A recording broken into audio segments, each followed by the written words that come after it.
Hello and welcome to True Crime Rocket Science, the most authentic voice in true crime. Well, more breaking news in the Vicki White case, now into its fifth day. And, looks can be deceiving, and I think they have been for now.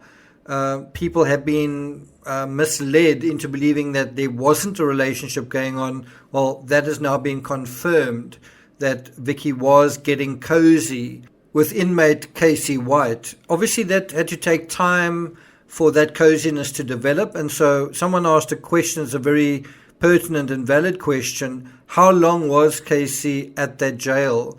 And because he made a previous escape attempt, I think 2 years earlier in 2020, I think we can, with reasonable confidence, assume that he'd been there for at least 2 years. That's more than enough time for something like that to develop. Now, what I'm going to share with you is, first of all, my analysis just prior to this news coming out, just prior to confirmation of this special relationship. And then we'll get on to the vehicle that the two have been using. Before we get to that, if you haven't subscribed to the channel, please do. Like, share, leave a comment, and let's get started.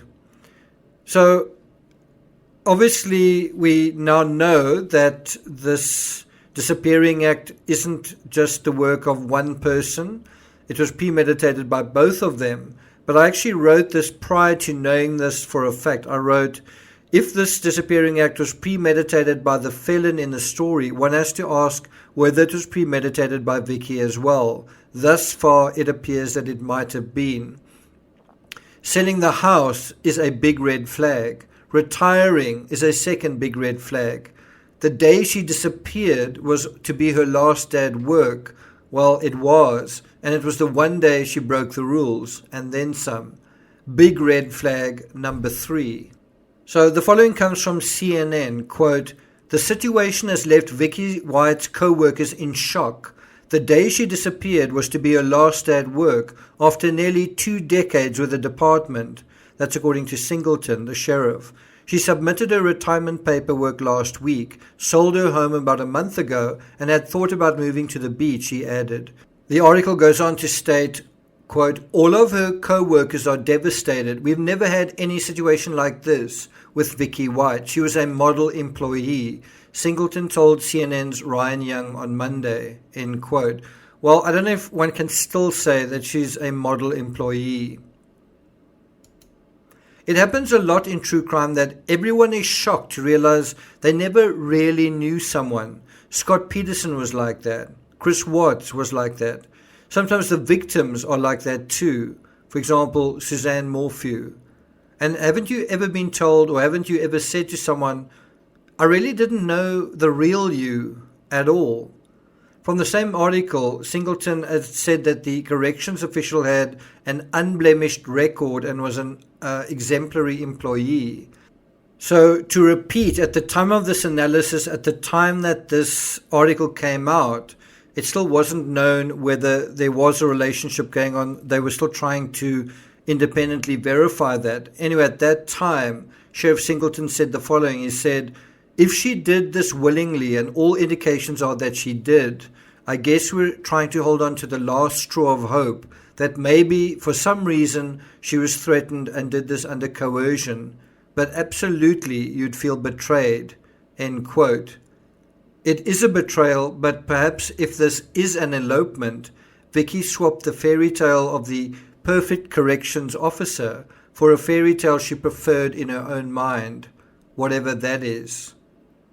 What do you think that is? And do you think her age and his age are a factor in this?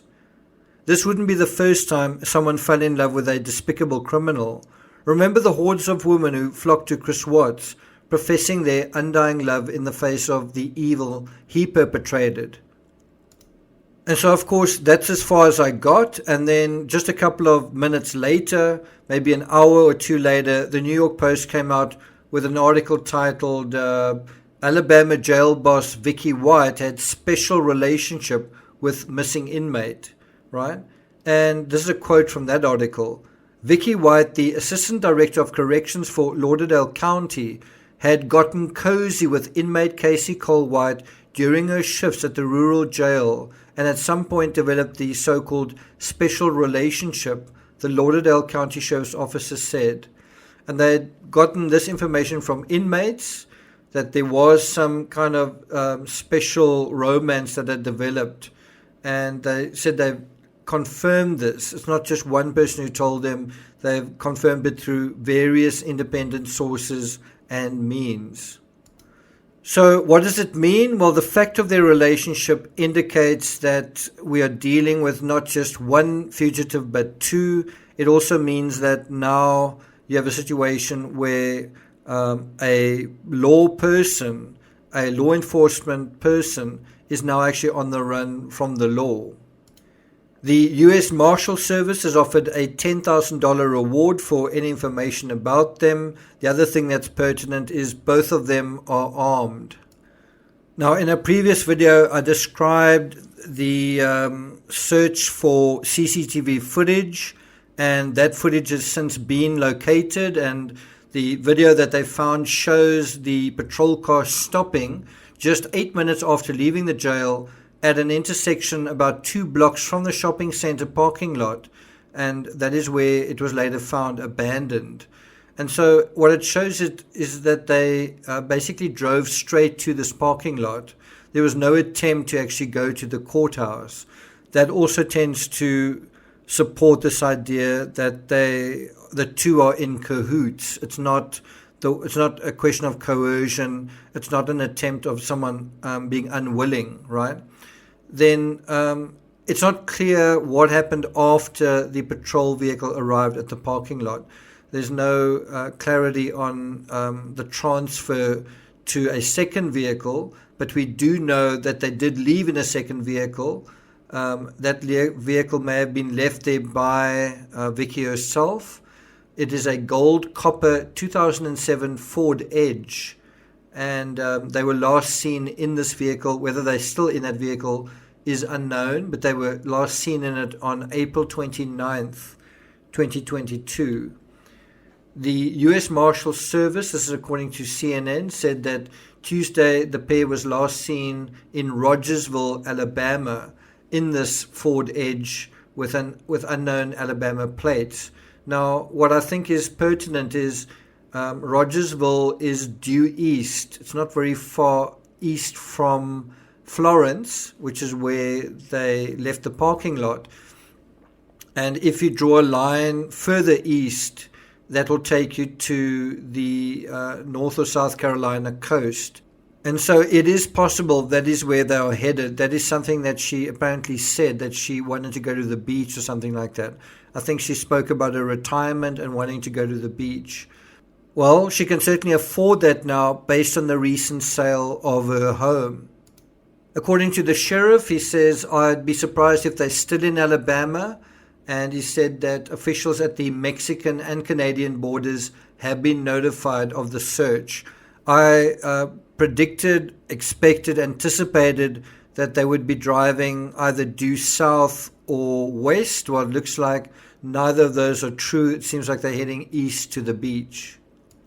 And so what happens next? I think they're going to have to change vehicles. If they don't do that, they are very likely to be apprehended very soon. It's also likely, given the high-profile nature of this case, that they are going to be seen. And when that happens, what is going to happen?